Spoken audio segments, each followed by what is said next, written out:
pedagogos do terceiro período de pedagogia aqui da UFSC. Boa noite a todos. Eu sou hoje a locutora Simone do podcast de um trabalho muito bonito feito pela professora de História Jasmine. Ela passou um capítulo muito interessante para a gente tá estudando, tá falando. Hoje vai ser um podcast sobre as ideias pedagógicas de um capítulo do livro de História, falando sobre as aulas régias, né?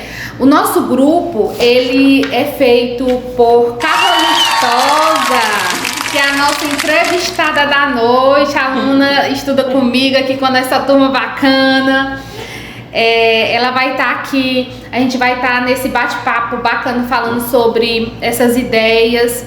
E também temos os demais alunos que estão aqui acompanhando o nosso podcast, a Maria Andressa, Bruno Felipe, o Sávio Oliveira, a Tailane Gomes.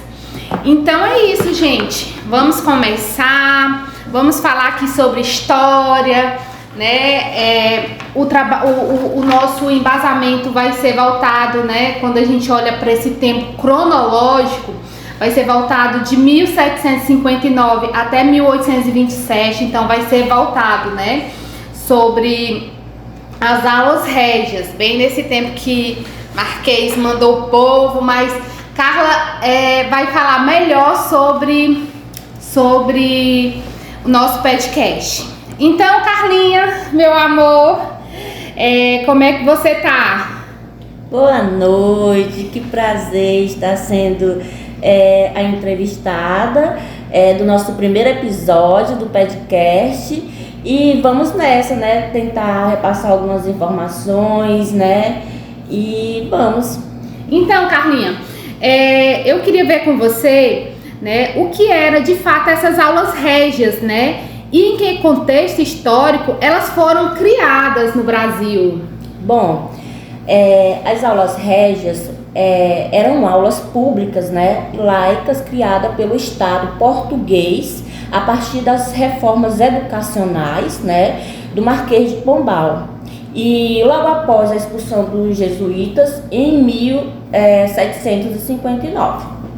E então veio o surgimento, né, que foi no contexto do iluminismo, da centralização do poder, né, pelo Estado, com o objetivo de substituir o ensino jesuítico e modernizar a educação, tornando-a, né, mais prática, científica e útil para a sociedade daquela época. Bacana, muito bem, Carlinha.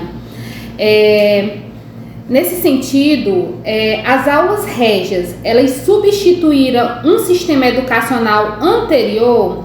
E qual era esse sistema que elas chegaram a substituir? Como era o sistema anterior?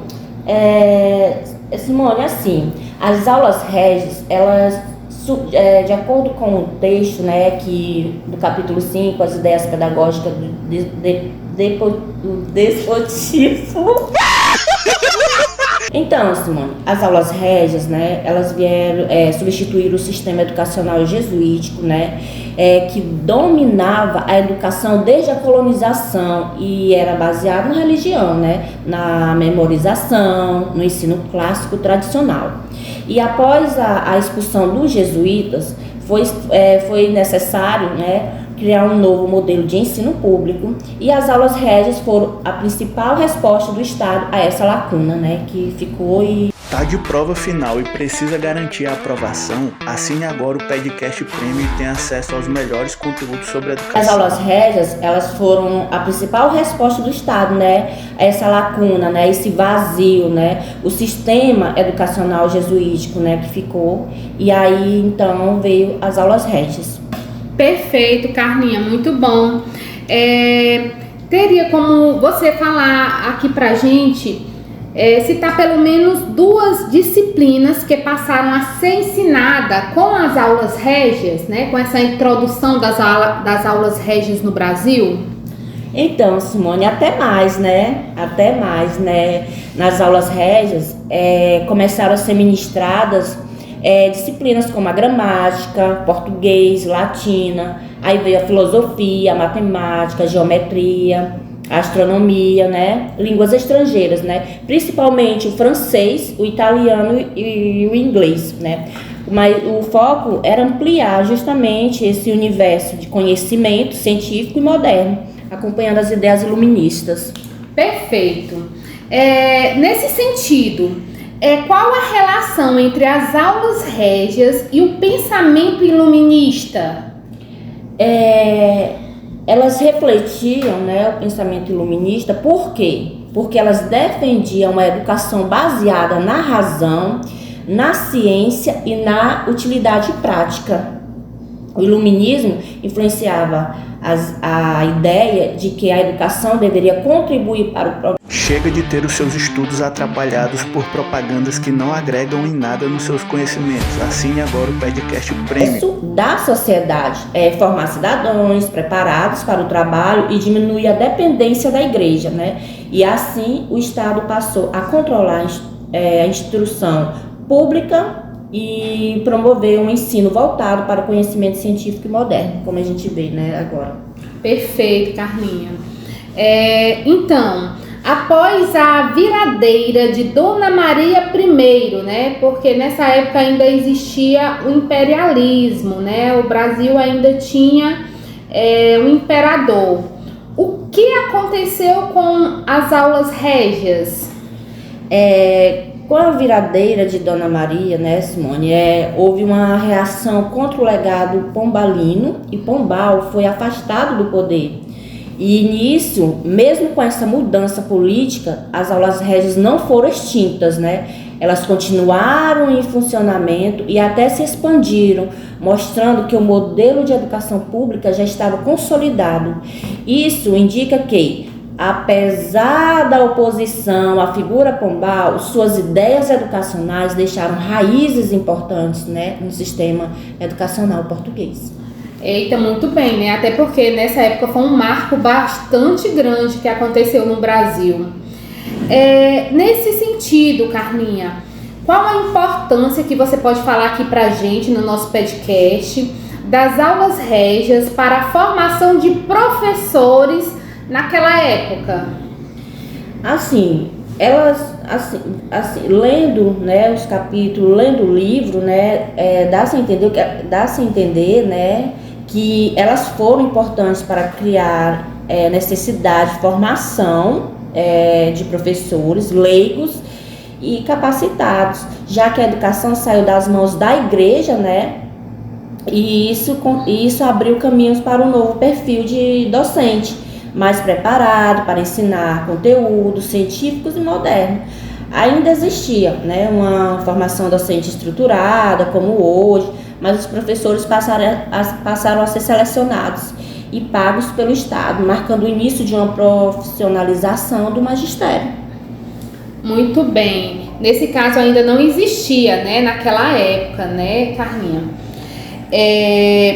Então, agora eu quero saber da sua opinião, minha amiga, né? Quais aspectos das aulas régias ainda influenciam a educação pública atual, trazendo para a nossa atualidade, né? O que aconteceu lá em 1759, há mais de 2 séculos, e está hoje influenciando na nossa educação atual de 2025. Então, Simone,